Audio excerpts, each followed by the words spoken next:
সচ্চিদানন্দ রূপম লসৎকুণ্ডলঙ্গ কুলে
चैव नरोत्तमं देवीं सरस्वतीं व्यासं ततो जयो मुदीरये।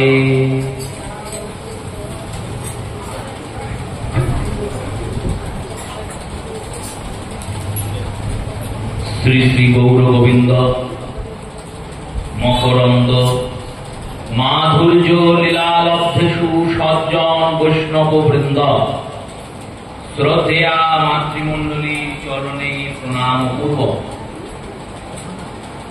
दामोदर व्रत तथा नियम सेवा उपलक्षे मासब्यापी जे हरिकथा रसास्वादनेर সুযোগ শ্রী গোবিন্দ আমাদের দিয়েছেন তার মধ্যকালের কথার আস্বাদনের সূচনা করছি। পূর্বদিন শ্রীমদ্ ভাগবতের দশম স্কন্ধের পঞ্চম অধ্যায়ের প্রথম শ্লোকে কথা বিশ্রাম নিয়েছে। নন্দাত্মজো ইয়াতঃ লাদো মহামনা আহুয় বিপ্রাণ বেদ জ্ঞানস্মাত সুচরং কৃতঃ। শ্রী সুখদেব গোস্বামী পাদ বললেন,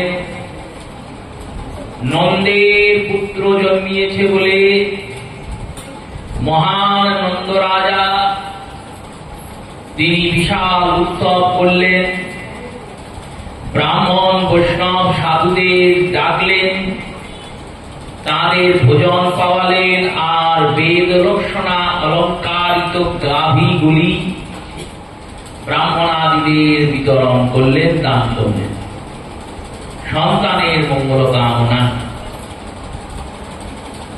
এই শ্লোকে টিকা করে রসিক শিরোমণি বিশ্বনাথ চক্রবর্তী পাদ বললেন, দেখো এই শ্লোকের টিকাতে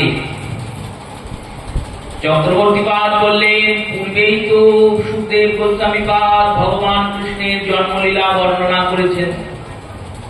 সেখানে বসুদেবের পুত্র হয়ে গোবিন্দ জন্মিয়েছেন। বসুদেব মাথায় করে নিয়ে গিয়ে গোবিন্দকে নন্দের ঘরে রেখে এসেছেন।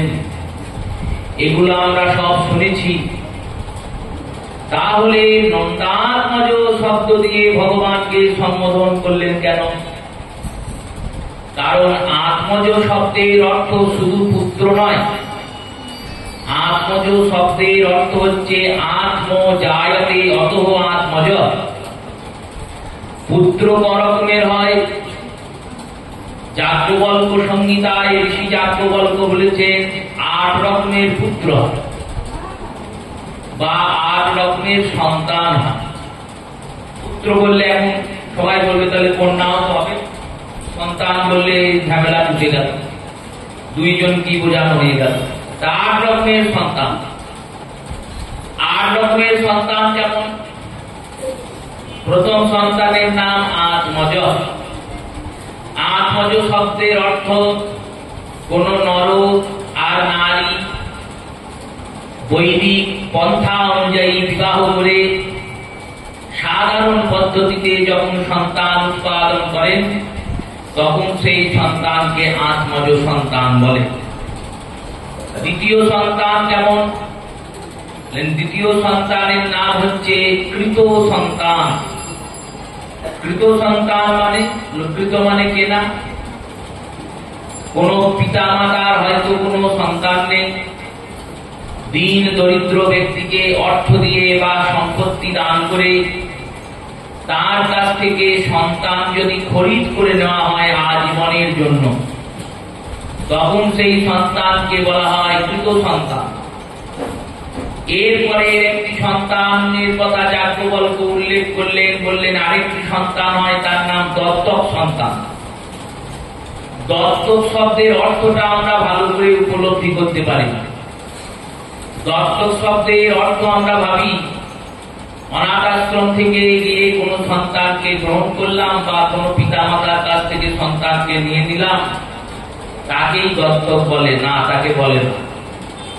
দত্তক শব্দের অর্থ দাত্রীয় অতঃ দত্তক। পিতা মাতা স্বেচ্ছায় যদি অন্য কাউকে সন্তান দান করেন, তখন যে সন্তান দান করলেন সেই পিতামাতা তাকে দান করলেন, আর যিনি গ্রহণ করলেন তার কাছে ওই সন্তান দত্তক হবে, প্রদত্ত সন্তান। যেমন প্রদত্ত শব্দের অর্থ কেউ দিয়েছে, এটি আমাকে কেউ প্রদত্ত করেছে, মানে আমাকে কেউ দিয়েছে, তেমনই দত্তক সন্তান। দশরথ রাজনের একটি কন্যা ছিলেন, কন্যার নাম শান্তা। শ্রীরামচন্দ্রের আবির্ভাবের অনেক আগে, রামচন্দ্রের জন্মানোর কম করে 14 বছর আগে মা কৌশল্যা একটি কন্যা উৎপন্ন করেছিলেন। মতান্তরে মা সুমিত্রা কন্যা উৎপন্ন করেছেন। কোন কোন পুরাণ বলেছেন কৌশল্যার সন্তান, কেউ কেউ বলেছেন সুমিত্রার সন্তান। দশরথ কিন্তু অপুত্রক বা নপুংসক আদি ছিলেন না, কারণ সন্তান হয়েছে দশরথ। এই সন্তানের নাম হচ্ছে শান্তা। এই শান্তা নামক সন্তানকে মহারাজ দশরথ তার বন্ধুকে দত্তক দিয়েছিলেন। পরবর্তীকালে সেই রাজা ওই কন্যাকে শৃঙ্গী নামক ঋষিকে প্রদান করেন। শৃঙ্গী নামক ঋষির সঙ্গে বিবাহ হয়, আর এই শৃঙ্গী ঋষি ওই রাজার জামাতা হন। পরবর্তীতে ওই শৃঙ্গী ঋষি এসে পুত্রকামেষ্টি যজ্ঞ করেন, আর সেই পুত্রকামেষ্টি যজ্ঞের জল থেকে ভগবান রামচন্দ্রের আবির্ভাব। আবার দত্তক সন্তানের আরেকটা দৃষ্টান্ত দেখুন। বসুদেবের পিতা সুরসেন, সুরসেনের একটি কন্যা ছিল, কন্যাটির নাম হচ্ছে পৃথা। এই পৃথা নামক কন্যাকে সুরসেন রাজা ভোজ নামক রাজাকে দান করেছিলেন। এই ভোজ রাজার নাম হচ্ছে কুন্তি ভোজ। কুন্তি ভোজের কাছে গিয়ে এই কন্যা কুন্তি নামে খ্যাত হন, ইনি অর্জুনের মাতা। এই কুন্তি ভোজের কন্যা যখন হলেন তখন এনার নাম হলো কুন্তি। পিতৃপ্রদত্ত নাম হচ্ছে পৃথা। আর পৃথার পুত্র বলে অর্জুনকে পার্থ বলে সম্বোধন করা। এই রূপে শ্রী ভগবানের এই অপরূপ লীলার ক্রমে যাজ্ঞবল্ক্য বললেন কৃত সন্তান, দত্তক সন্তান, আত্মজ সন্তান। এই রূপে আরেকটি সন্তান হয় পোষ্য সন্তান, মানে তাকে পালন করা। আরেকটি সন্তান হয় সংকল্পকৃত সন্তান। এই সংকল্পকৃত সন্তানের দৃষ্টান্ত ভাগবতে আছে। সংকল্পকৃত সন্তান মানে পিতা মাতার সেই সন্তান পূর্ব থেকেই সংকল্প করা আছে এক জায়গায়। কিরকম? ভগবানের এই বিরাট সৃষ্টি কার্যের প্রথমে ব্রহ্মার দেহের দক্ষিণ অংশ থেকে মনু আবির্ভূত হয়েছেন, আর বাম অংশ থেকে শতরূপা আবির্ভূত হয়েছে। এইবার এই ব্রহ্মার শরীরের দুটো ভাগ হয়ে মনু শতরূপা হয়েছেন। এনাদেরকে মৈথুনী সৃষ্টির বিস্তার করতে বলা হয়েছে। মনু আর শতরূপার 3 জন কন্যা আর 2 জন পুত্র। একজন পুত্রের নাম প্রিয়ব্রত, একজন পুত্রের নাম উত্তানপাদ। 3 জন কন্যা কে আকুতি, দেবভূতি আর প্রসূতি। এবার এই আকুতি নামক যে কন্যা, এই কন্যার বিবাহ হয়েছিল রুচি নামক প্রজাপতির সঙ্গে। আর এই রুচি নামক প্রজাপতির সঙ্গে যখন বিবাহ দিয়েছেন মনু, তখন বলেছেন দেখো তোমাদের দ্বারা যে সন্তান প্রথম উৎপন্ন হয়, সে কন্যাই হোক আর পুত্রই হোক, সেই সন্তান তোমার গোত্রের হবে না, আমার গোত্রের হবে। মানে আমার নাতি বলে জগতে পরিচিত হবে না, আমার পুত্র বলেই পরিচিত হবে। এই শর্তে যদি রাজি থাকো তাহলেই তোমাদের বিবাহ হবে। আমরা মনে মনে ভাবতে পারি যে আবার কিরকম ব্যাপার হয়ে গেল, দাদু বিয়ে দিচ্ছে, বলছে নাতি হবে, কিন্তু সেই নাতি আমার বংশের ছেলে হবে, সে তোমার বংশের হবে। এই যদি মনে মনে হয়, দৃষ্টান্ত দিয়ে উপলব্ধি করবেন। এখনকার দিনে হয়তো কোনো পিতা ডাকলেন তার কন্যাকে আর জামাতাকে, ডেকে বললেন, দেখো আমার তো এই একটাই মেয়ে ছিল আর বিরাট সম্পত্তি, কেউ নাই মেয়ে ছাড়া। তা আমি একটা শর্তেই বিয়ে দিতে পারি, যদি তোমাদের প্রথম সন্তানকে আমায় দিয়ে দাও তাহলে তার নামে আমি সব সম্পত্তি লিখে দেবো, কিন্তু সেই ছেলে আমার উত্তরাধিকারী হবে। তখন সেই জামাতার কন্যা কি তা করবে না? করবে তো। সেই রূপে উত্তরাধিকার আগে থেকে ঠিক করে নিয়ে যদি কোনো বিবাহ দান করা হয় আর সেই বিবাহে সন্তান উৎপন্ন হয়, সেই সন্তানকে সংকল্পকৃত সন্তান হয়। এবার মনু রাজা করেছিলেন কেন এরকম? করার কারণ ছিল, মনু রাজন স্বয়ং ভগবত অবতার। তিনি জানতেন রুচি প্রজাপতি দ্বারা আকুতি আর রুচির যখন বিবাহ হবে, যে সন্তান উৎপন্ন হবে তিনি স্বয়ং নারায়ণ। আর হলেও তাই, আকুতি আর রুচি প্রজাপতির পুত্র রূপে যজ্ঞ নারায়ণ ভগবান উৎপন্ন হলেন। আর তিনি একা জন্মাননি, সঙ্গে আবার একটা কন্যাও জন্মিয়েছে। এই কন্যা হচ্ছেন মা লক্ষ্মীর অবতার, এনার নাম দক্ষিণা। এই যজ্ঞকে যদি আগে থেকে সংকল্পকৃত করে না রাখতেন তাহলে যজ্ঞ আর দক্ষিণার বিবাহ হতো না, শাস্ত্রীয় মর্যাদা পেত না।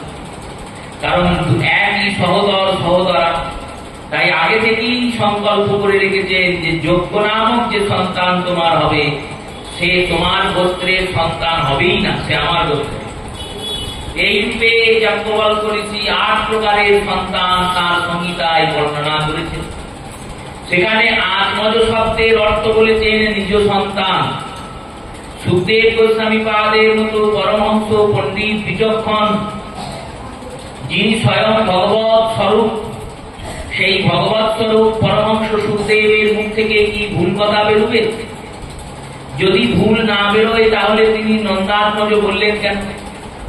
নন্দাত্মজ শব্দের অর্থ হয়ে গেল নন্দের নিজের পুত্র, কিন্তু নন্দের তো নিজের পুত্র নয়। সুখদেব তো জানেন উনি নন্দের পুত্র নয়। কথা তো শোনাচ্ছেন পরীক্ষিতকে, তাই নন্দপুত্র বলতে পারতেন, নন্দনন্দন বলতে পারতেন, নন্দসুত বলতে পারতেন। এই শব্দগুলোর একই অর্থ হয়। সেইগুলি না বলে তিনি নন্দাত্মজ শব্দের প্রয়োগ করেছেন কেন? বিশ্বনাথ চক্রবর্তী পাদ বলছেন, রুদ্র জামাল, কৃষ্ণ জামাল, হরিবংশ পুরাণ, গর্গ সংহিতা আদি গ্রন্থে এর সমাধান পাওয়া গিয়েছে। এর কি সমাধান হয়েছে না? হরিবংশের বাক্য আছে, যশোদা মিথুন জায়তে, যশোদার মিথুন সন্তান হয়েছে। মিথুন কাকে বলে? বলল যদি একসঙ্গে দুটো সন্তান পুত্র হয় তাহলে তাদের যমজ বলে। একসঙ্গে যদি দুটো কন্যা সন্তান হয় তাকেও যমজ বলে। আর যদি একসঙ্গে একটা ছেলে আর মেয়ে জন্মায় তাকে মিথুন বলে। মা যশোদা মিথুন জন্ম দিয়েছেন। মিথুন জন্ম কি করে হয়েছে? না মা মহামায়া যোগমায়া মা দুর্গা তিনি কন্যা রূপে যশোদার কোল আলো করে এসেছেন। আর ভগবান কৃষ্ণচন্দ্র, কোন কৃষ্ণচন্দ্র? বলেন গোলক বিহারী গোবিন্দ। ইনি নারায়ণ নন, ইনি গোলক বিহারী গোবিন্দ। ইনি চতুর্ভুজে অবস্থান করেন না, ইনি দ্বিভুজে অবস্থান করেন। কারণ ইনি নরবধ নরলীলার আচরণ করতে আসেন। প্রত্যেক মন্বন্তরে কৃষ্ণ আসেন না। যখন ব্রহ্মার সন্ধ্যাকাল এসে উপস্থিত হয় সেই সময় যদি পৃথিবীতে দাপর যুগ আসে তখন ভগবান কৃষ্ণচন্দ্র যশোদানন্দন আর নন্দনন্দন হয়ে ব্রজে অবতীর্ণ। ইনি ওই সমস্ত কাজ করেন না। ওই অসুর নিধন, পাপীদের হাত থেকে সাধুদের পরিত্রাণ, এসব এনার প্রয়োজন নাই। তাহলে ইনি কি করেন? ইনি লীলা বিনোদ করেন, আপন লীলায় আপনি ডুবে থাকেন। ভক্তদের বিনোদন করেন, ভক্তদের আনন্দ দান করেন, আর জগৎকে প্রেম রস দান করতে ইনি আসেন। ভগবান এলেন কেন? বলেন ভগবানের আসার কারণ তিনি প্রেমের যে 4টি রস, দাস্য, সখ্য, বাৎসল্য, মধুর, এই চতুর্বিধ রসকে আস্বাদন করার জন্য ভগবান কৃষ্ণচন্দ্র যশোদার কোলে জন্মিয়েছেন। তাই বসুদেব যখন মাথায় করে নিয়ে গেছেন তার পুত্রকে, নিয়ে গিয়ে অবাক হয়ে গেছেন, বিস্ময় পেয়েছেন, কৌতূহল হয়েছে, জানতে ইচ্ছা করেছে। তিনি দেখছেন আমার মাথাতে যে কৃষ্ণ আছে, যশোদার কোলেও সেই কৃষ্ণই শুয়ে আছে। ভাবছেন আমাকে তো বলেছে মেয়ে নিয়ে যেতে, তাহলে এই ছেলে চাইলে প্রত্যেকে। তারপর চিন্তা করলেন এরা তো দুজন জন্মিয়েছে, মা তো যশোদা জানে না। আমার ছেলেটাকে পাশে শুয়ে দিয়ে একই রকম দেখতে, ভাববে যমজ ছেলেই জন্মিয়েছে, দুই ছেলে একসঙ্গে মানুষ হয়ে যাবে, যশোদারও ছেলে মানুষ হবে, আমার ছেলেও মানুষ হবে। বড় হওয়ার পর দেখা যাবে কোনটা কার ছেলে, তখন চিনে নিয়ে চলে যাব নিজের ছেলে। এই ভেবে মাথা থেকে নামিয়েছেন, আর নামিয়ে যেই যশোদার শয্যায় নিজের পুত্রকে কৃষ্ণের পাশে রেখেছেন, অমনি বসুদেবের যে পুত্র বাসুদেব শ্রীহরি নারায়ণ বৈকুণ্ঠেশ্বর। নারায়ণ শব্দের অর্থ দুটি হয়, একটি পরব্রহ্ম স্বরূপের প্রচার হয়, আবার একটি নারায়ণ শব্দের অর্থ বিলাস মূর্তি, ভগবানের বিলাস মূর্তি। কোথায় কোন রূপে নারায়ণকে বর্ণনা করা হচ্ছে সেটি আগে পরিলক্ষণ করতে হবে। যেমন ভগবান কৃষ্ণকে কোথাও হরিও বলা হয়েছে, অনেক পদকর্তা বিভিন্ন স্থানে হরি বলে সম্বোধন করেছে, কিন্তু চরিতামৃতকার কবিরাজ গোস্বামী পাদ এর স্পষ্টীকরণ করে দিয়েছেন। বললেন দেখো নারায়ণ তো আর একটা নেই। মহাপ্রভু এই বিষয়ে দক্ষিণ ভারতে সুন্দরভাবে সিদ্ধান্ত স্থাপন করেছেন। এর আগে এই সিদ্ধান্ত ছিল না। সমস্ত আচার্যরা পণ্ডিতেরা এটাই মনে করত যে নারায়ণী কৃষ্ণ হয়ে এসেছেন, নারায়ণী রামচন্দ্র হয়ে এসেছেন, নারায়ণেরই অবতার এনারা। কিন্তু মহাপ্রভু তিনি আমাদেরকে জানিয়েছেন, তিনি আমাদের শিখিয়েছেন, বুঝিয়েছেন নারায়ণ হলেন ভগবান কৃষ্ণের বিলাস রূপ। বিলাস রূপ মানে যেমন দর্পণের সামনে আমি দাঁড়ালে আমার মতোই একটা লোক দর্পণের উল্টো দিকে দেখা যাবে, কিন্তু ওই দর্পণের মধ্যে যাকে দেখা যাচ্ছে সেটা কি সত্যিকারের আমি? বলল না না, সেটা হলো প্রতিবিম্ব। আমি হলাম বিম্ব, আর বিম্বের প্রতিফলিত যেটা রূপ সেটা হলো প্রতিবিম্ব। এই বিম্ব যতক্ষণ আছে ততক্ষণ প্রতিবিম্ব আছে। বিম্ব যখন দর্পণের সামনে থেকে সরে যাবে, আমি যখন সরে যাব, আর প্রতিবিম্ব থাকবে। তেমনি ভগবান কৃষ্ণ হচ্ছেন বিম্ব স্বরূপ, আর ভগবান কৃষ্ণের প্রতিবিম্ব স্বরূপ হচ্ছেন নারায়ণ। এই ধারণা কারণ ছিল না। মহাপ্রভু এই ধারণাকে, এই সিদ্ধান্তকে স্থাপনা করেছেন। কৃষ্ণদাস কবিরাজ একে আরো সুন্দর বিশ্লেষণ করেছেন। নিত্যানন্দের বন্দনায় কৃষ্ণদাস কবিরাজ গোস্বামী পাদ বলছেন, নিত্যানন্দ অহং বন্দে করণে লম্বিত কুণ্ডলম চৈতন্যাৎ ব্রজ রূপেণ পবিত্রকৃত ভূতলম গর্ভদশাই ক্ষীরদশাই শেষস্যাই চাপৈ কারণবৎস্বাইশ্চ নিত্যানন্দং অহং তস্যাস্তে নমস্তে। পাঁচ প্রকারের নারায়ণের বর্ণনা বললেন। বললেন দেখো নারায়ণ একটা নয়, পাঁচটা। পাঁচটা কেমন হলো? পরিস্থিতি অনুযায়ী পাঁচটা। একটা লোক কি করে পাঁচটা হয়? ওটা কেন হয় না? আমরাই কত রকম হয়ে আছি, আমরা চিন্তাই করি না। চিন্তা করো না মানে দেখো, আমরা কারো পুত্র, সেটা আমাদের একটা রূপ। আবার আমরা কারো পিতা, সেটা আবার আর একটা রূপ। আবার আমরা কারো ভ্রাতা, সেটা আর একটা রূপ। আবার আমরা কারো বন্ধু, সেটা আর একটা রূপ। আমরা কারো দাস, সেটা একটা রূপ। আমরা কারো প্রভু মালিক, সেটা একটা। সেই আমি তো এত রকম ভাবে রূপ হয়েছি, আমার তো এত রকম ভাবে ব্যবহার, এবং প্রত্যেকের সঙ্গে ব্যবহার আলাদা। পিতা মাতার সঙ্গে যখন ব্যবহার হচ্ছে তখন আমি সন্তান রূপে ব্যবহার করছি।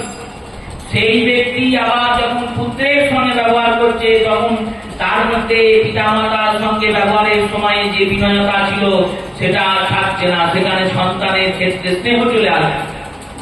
যখন আমি কারো দাস তখন আজ্ঞা মেনে কর্ম করছি, আর যেখানে আমি প্রভু হয়ে যাচ্ছি সেখানে আমি নিজে আজ্ঞা দিচ্ছি। একই ব্যক্তি দুরকম কর্ম করছে। এক ব্যক্তি যদি পরিস্থিতি অনুযায়ী এতগুলো হতে পারে, তেমনি ভগবান শ্রীবিষ্ণু নারায়ণ স্থান কাল পাত্র অনুযায়ী পাঁচ রকমের হয়েছে। কিরকম পাঁচ রকমের? প্রথমেই বলেছেন শেষ স্বায়ী, শেষ নাগের উপর যিনি শয়ন করেছেন। শেষ নাগ, অনন্তনাগ, বলভদ্র, নিত্যানন্দ, এনারা সবাই এক, কিন্তু শেষ শব্দের অর্থ কি? শ্রীধর গোস্বামী পাদ শ্রীভাষ্যে শেষ শব্দের অর্থ বলেছেন যত্রাস্তে জগত প্রলয় কালায় শেষ অধো শেষাস্য উচ্যতে। জগৎ যখন শেষ হয়ে যাবে, মানে সব শেষ, এই সব শেষ হয়ে যাওয়ার পরেও যিনি শেষ হবেন না তিনি শেষ, মানে জগৎ শেষ হয়ে যাওয়ার পরেও যিনি থাকবেন তিনি হলেন শেষ না। যখন মৎস্য অবতার নিয়েছেন ভগবান, আর সপ্তঋষির নৌকা টলমল টলমল করছে, বেদ ও সমগ্র সৃষ্টির বীজ আদি ওই নৌকার মধ্যে আছে, আর সত্যব্রত নামক রাজা ওই নৌকায় বসে আছে। সেই নৌকা সমুদ্রের এমন ঢেউ প্রলয় কালে, সেই ঢেউয়ে নৌকা একবারে ভেঙে যাওয়ার অবস্থা। সবাই যখন ভগবানকে দেখেছেন, ভগবানের শরণাগতি করেছেন, ভগবান মৎস্য রূপে সেখানে প্রকট হয়েছে।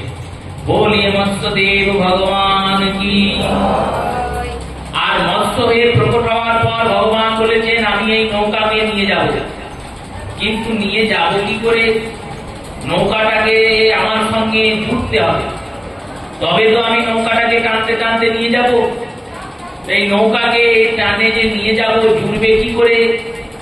বললেন নৌকাকে জোড়ার জন্য তখন শেষ নাগ প্রকট হয়েছে। আর শেষ নাগের লেজটা ভগবানের দুটো শিং উঠেছে, শিঙি মাছ হয়ে জন্মিয়েছেন ভগবান।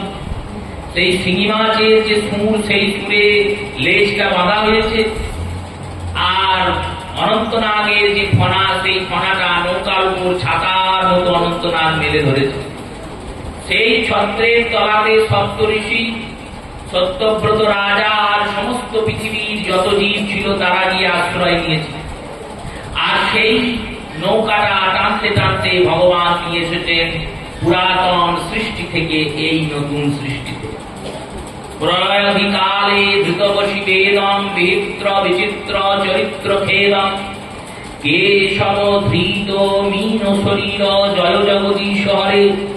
গীত গোবিন্দমে জয়দেব বলছেন দেখো প্রলয় কালে বেদকে ধারণ করার জন্য আর ওই জীব রক্ষার জন্য ভগবান মৎস্যরূপ ধারণ করেছিলেন। এই মৎস্যরূপেও শেষ থেকে গেলেন, তাই যে শেষ হয়ে যাওয়ার পরেও থাকবেন তিনি শেষ। এবার জগৎ সৃষ্টি হবে, ভগবান কি করলেন? অনেক কাজ করেছেন, তাই এত কাজ করার পর ভগবান শুয়ে পড়লেন, নিদ্রিত হয়ে গেলেন, ঘুমিয়ে গেলেন। এই শেষ নাগের শয্যাতে ভগবান শুয়েছেন, তখন ভগবানের নাম হয়েছে শেষস্বায়ী। এই শেষস্বায়ী নারায়ণ থেকে আরেকজন নারায়ণ উৎপন্ন হয়েছেন, তার নাম মহাবিষ্ণু। মহাপ্রভুকে, মহাপ্রভু রাধা কৃষ্ণ মিলিত তন্ত্র, অদ্বৈত প্রভুকে মহাবিষ্ণু অবতার, তাহলে ইনিও নারায়ণ উনিও নারায়ণ। আমাদের তর্কের বুদ্ধিতে অনেক রকম ভাবে কুতর্কের সৃষ্টি হয়। ভগবানের ক্রিয়া বিক্রিয়াকে আমরা চিন্তন করব, এই চিন্তন করার ক্ষমতা আমাদের নাই। তাহলে কি ভগবত লীলা চিন্তন হবে না? হবে। কি করে হবে? বলল যে আচার্যগণ যে পন্থায় চিন্তন করে গিয়েছেন সেই পন্থাতেই আমাদের চিন্তন করতে হবে। নতুন করে কোনো চিন্তন হলে হবে, কারণ নতুন চিন্তাটা শাস্ত্র সম্মত হতে পারে, শাস্ত্র বিমুখ হতে পারে। তাই যে দিকে লাইন পাতা আছে সেই দিকেই যেমন ট্রেন যাবে, যেখানে লাইন পাতা নেই সেখানে তার ট্রেন যাবে না। তেমনি যে পথে আচার্যরা গমন করেছেন, যে পথে সিদ্ধান্ত করে দিয়েছেন সেই পথেই আমাদের চলতে হবে। শেষস্বায়ী থেকে যে বিষ্ণু প্রকট হয়েছেন তার নাম মহাবিষ্ণু। এই মহাবিষ্ণু অনন্ত শয্যায় শয়িত হয়েছেন, তাই এনার নাম অনন্ত স্থায়ী। এই অনন্ত স্থায়ী শেষ অনন্ত রূপ ধারণ করেছেন, এক নাম পরিবর্তন হয়েছে। যেমন ছোটবেলায় বাড়িতে বাবা মা একটা নাম ধরে ডাকছে, সেই ছেলেটাই যখন একটু বড় হয়ে গেল তখন স্কুল কলেজে গিয়েছে, তখন কি আর ওই নামটা ধরেই রাখবে? তখন তো স্কুল কলেজে যে নামটা লেখা আছে মাস্টার মশাই, সেই নাম ধরেই রাখবে। দুটো লোকের নাম তো আলাদা হয়ে যাচ্ছে, লোক দুটোর নাম আলাদা হতে পারে, লোকটা এক। তেমনি শেষ স্বায়ী ছিলেন, এবার অনন্ত স্থায়ী হলেন। কেন? বললেন এনার শয্যাটা অনন্তকাল অবধি বিস্তরিত, আদি অনন্ত নেই শয্যা। শুয়ে আছেন ভগবান নারায়ণ। কেন শুয়ে আছেন? মানুষ শুয়ে থাকে কখন? মানুষ কখন শোয়? হলো দুটি সময় শোয়। একটা প্রচুর পরিশ্রম হয়ে গেছে, ঘুম এসেছে, নিদ্রা পেয়েছে বা তো, আর দ্বিতীয় হলো সব কাজ সারা হয়ে গেছে, শুয়ে পড়ল। ভগবান স্বয়ং করেছেন কেন? বললো ভগবানের কোনো কাজই নেই। ভগবান ভাবছেন আমি করবোটা কি, আমার যখন কাজ হবে ঠিক কাজ হবে তখন। তাই ভগবান অনন্ত শয্যায় শুয়েছে। আর অনন্ত শয্যায় শুয়ে শ্রী ভগবান নারায়ণ তিনি চিন্তন করেন। কার চিন্তন করেন? অনন্ত কোটি ব্রহ্মাণ্ডে যত ভক্ত আছে সবার চিন্তা গোবিন্দ শুয়ে শুয়ে করেন। তাই অনন্ত শয্যায় ভগবান নারায়ণ শুয়ে আছেন। অনন্ত সাই হয়েছেন। এবার অনন্ত সাই থেকে অনন্ত সাই বিষ্ণু নাভি থেকে একটা পদ্ম বেরিয়েছে। যখন নাভি থেকে পদ্ম উৎপন্ন হয়েছে তখন ভগবান বিষ্ণুকে গর্ভোদশায়ী বলা হয়েছে। ইনি গর্ভ ধারণ করেছেন, গর্ভে ছিল বলেই তো ব্রহ্মা বেরিয়ে এসেছে।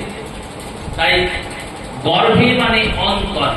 গর্ভ শব্দের অর্থ শুধুমাত্র জরায়ু না, শুধুমাত্র যোনি না, গর্ভ শব্দের অর্থ অন্তরে।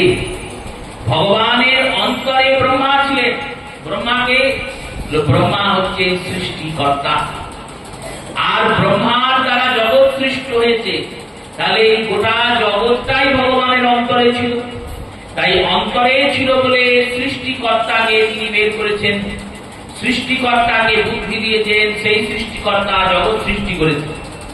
এইবার এই গর্ভস্থায়ী বিষ্ণু হওয়ার পরে, জগৎ সৃষ্টি হওয়ার পরে ব্রহ্মা চিন্তা করেছেন ভগবানের থাকার একটা ভালো ব্যবস্থা করতে হবে। তাই তিনি একটা ধাম নির্মাণ করেছেন। সেই ধামটার নাম বৈকুণ্ঠ। বৈকুণ্ঠ শব্দের অর্থ নিষ্কুণ্ঠ ইতিম বৈকুণ্ঠ, যেখানে কোনো কুণ্ঠা ভাব নাই। কুণ্ঠা ভাব নাই মানে হৃদয়ে কোনো বিদ্বেষ নাই, কোনো রাগ নাই, অনুরাগ নাই, বিদ্বেষ নাই, শান্ত ভগবানের শান্ত ধাম। সেই কুণ্ঠিত হৃদয়ে সেখানে কেউ নেই। নিষ্কুণ্ঠ নিষ্কলঙ্ক ভক্তরা যেখানে গিয়ে বাস করেন সেই ধামের নাম বৈকুণ্ঠ।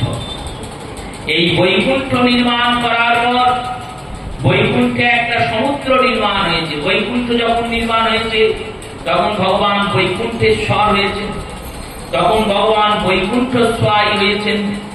আর এরপরে বৈকুণ্ঠে একটা সমুদ্র নির্মাণ করেছেন ব্রহ্মা, যে সমুদ্রটা দুধ দিয়ে নির্মাণ হয়েছে।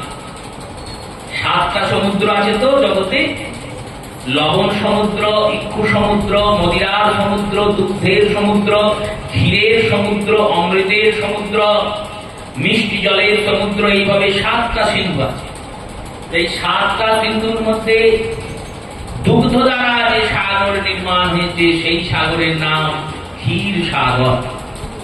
আর এই ক্ষীর সাগরে ধবল দুগ্ধ কান্তির মধ্যে শ্বেত বর্ণের অনন্ত নাগের উপর নীল বর্ণের ভগবান নীলমণি স্বরূপ বিষ্ণু শয়ন করেছেন। তখন তার নাম হয়েছে ক্ষীরোদশায়ী। এবারে ক্ষীরোদশায়ী হওয়ার পর তার কটা হল? শেষস্বায়ী প্রথম, এরপর অনন্তস্বায়ী, অনন্ত শয্যায় শয়ন করেছেন।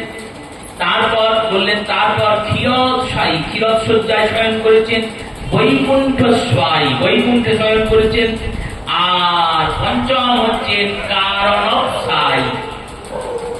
এই অবশব্দের অর্থ হচ্ছে জল। স্থিতি অপ তেজ মরুদ্ভ। এবার অপের দ্বীপে আছে কারণ।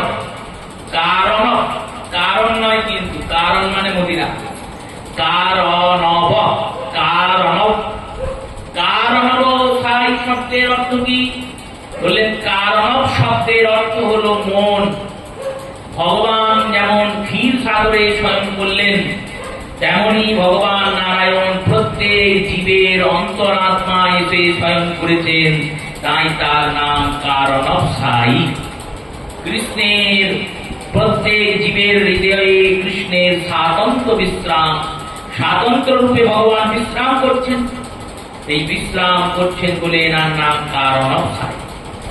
এই পঞ্চ প্রকারের বিষ্ণু, এইরকম ভাবে ভগবান মহাবিষ্ণুর বিভূতি, এই বিষ্ণুই বারবার পালন করতে আসেন, কিন্তু ভগবান কৃষ্ণ বারংবার আসেন না।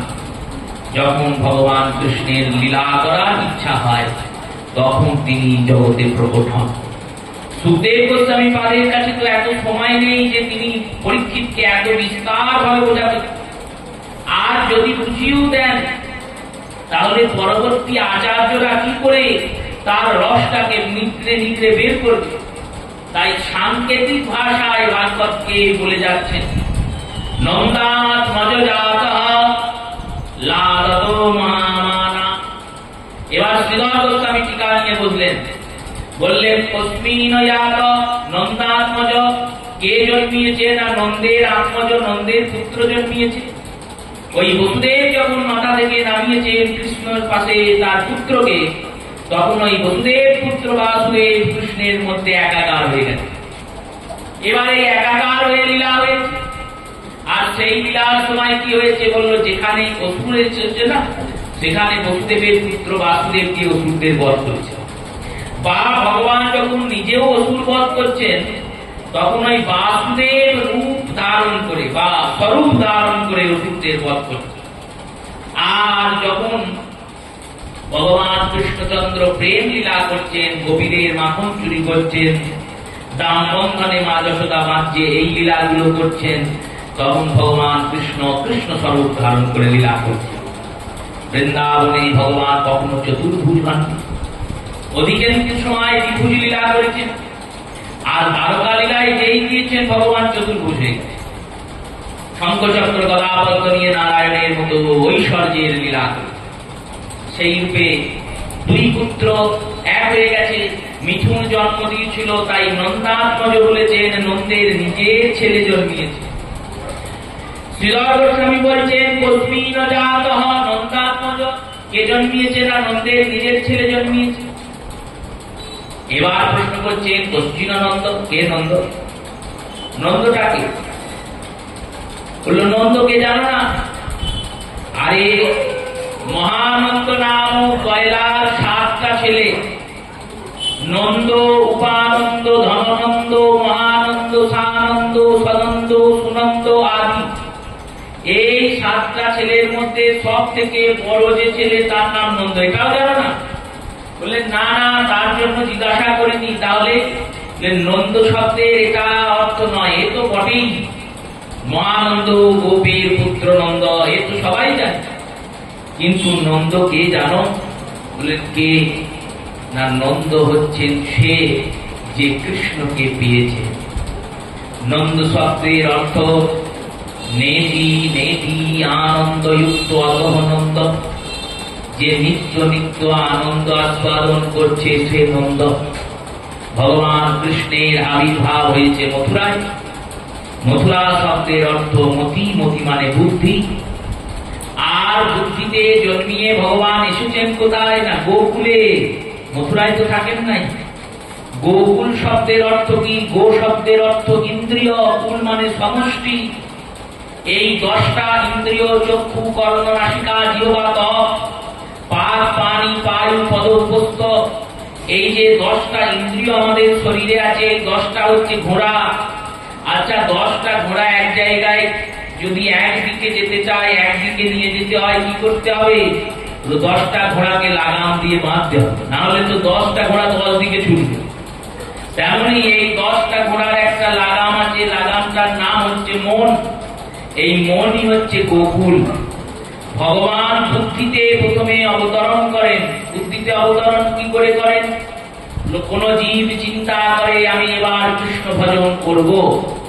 এই কৃষ্ণ কথা শোনার পর জীব যখন কৃষ্ণ ভজন করব এই সংকল্প করে, তখনই মথুরাতে গোবিন্দের আগমন হয়ে যায়। আর কৃষ্ণ ভজন করব এই সংকল্প করার পর যখন সে ভজন শুরু করে, তখন ওই বুদ্ধি থেকে গোবিন্দ তার হৃদয়াসনে গিয়ে বসে পড়েন, গোকুলে গোবিন্দ চলে আসে। আর যেদিন মনের মন্দিরে গোবিন্দ এসে বসে যাবে, সেদিন তুমি নন্দ হয়ে যাবে, সেদিন আর দুঃখ থাকবেই না, দিন রাত আনন্দ হবে। তাই সেই নন্দের পুত্র জন্মিয়েছে, যে নন্দ কৃষ্ণকে পেয়েছে আর জন্মিয়েছে বলে এই কারণে বলেছেন মহামানা, মহামানব, সামান্য ব্যক্তি নয় নন্দ। নন্দা মজজাত লাদো মহামানা, আল্লাহ আনন্দ হয়েছে নন্দে। নন্দ ধরা নন্দ ভাই জয় কানাইয়া লাল, কি কাল আমরা গাইলাম না, নন্দের পুত্র হয়েছে বলে নন্দ খুব নাচছে। এক বুড়ি গিয়েছে, গিয়ে বলছে কি হয়েছে নন্দের, ছেলে হয়েছে না মেয়ে হয়েছে? এবার যে নাচ ছিল সে কিন্তু জানে না কি হয়েছে, সে কেন নাচছে, বলো সবাই নাচছে সেও নাচছে, সবাই নাচছে সেও নাচছে। এবার এত ভিড় নন্দ ভবনে পৌঁছাতেও পারেনি, প্রচুর ভিড়, সবাই তো দেখতে যাচ্ছে। এবার সে লাইনে দাঁড়িয়ে আছে, দেখতে কখন পাবো, কখন যাবো, কখন একটু কাছে গিয়ে দেখতে পাবো। কিন্তু এমনি এমনি তো মানুষ দাঁড়িয়ে নেই, সবাই আনন্দ করছে, নাচছে। দধি দুগ্ধ ঘৃত ঘোল অঙ্গনে ঢালিয়া, তার মধ্যে নাচে নন্দ থইয়া তা থইয়া। নন্দ বাবা নাচছে, নন্দ বাবার নাচ দেখে প্রজারাও নাচছে, রাজা নাচছে, প্রজাও নাচছে। আর দেবতারাও গয়লা রূপ ধরে এসে তারাও নাচছে, সবারই নাচ দেখে সেও নেচেছে।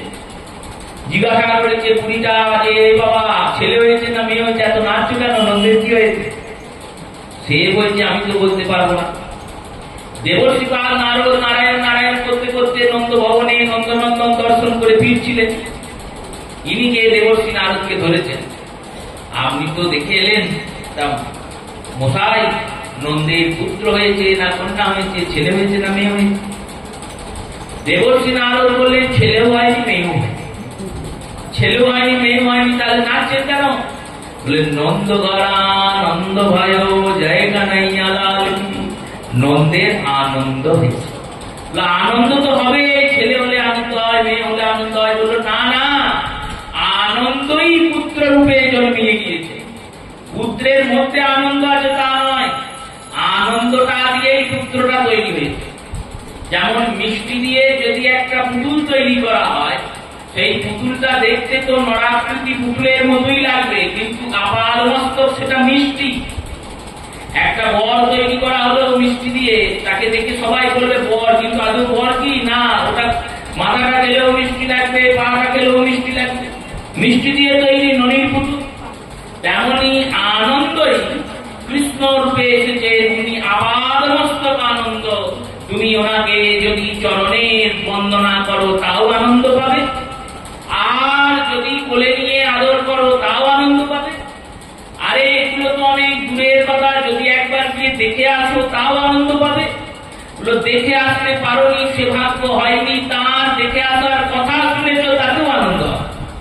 আর এত কিছু করেও যদি আনন্দ না হয়, বললো কৃষ্ণের যখন লীলা কথা বহু বছর পর তুমি শুনবে তখন আনন্দ পাবে, কারণ ইনি আনন্দ ঘন বিগ্রহ।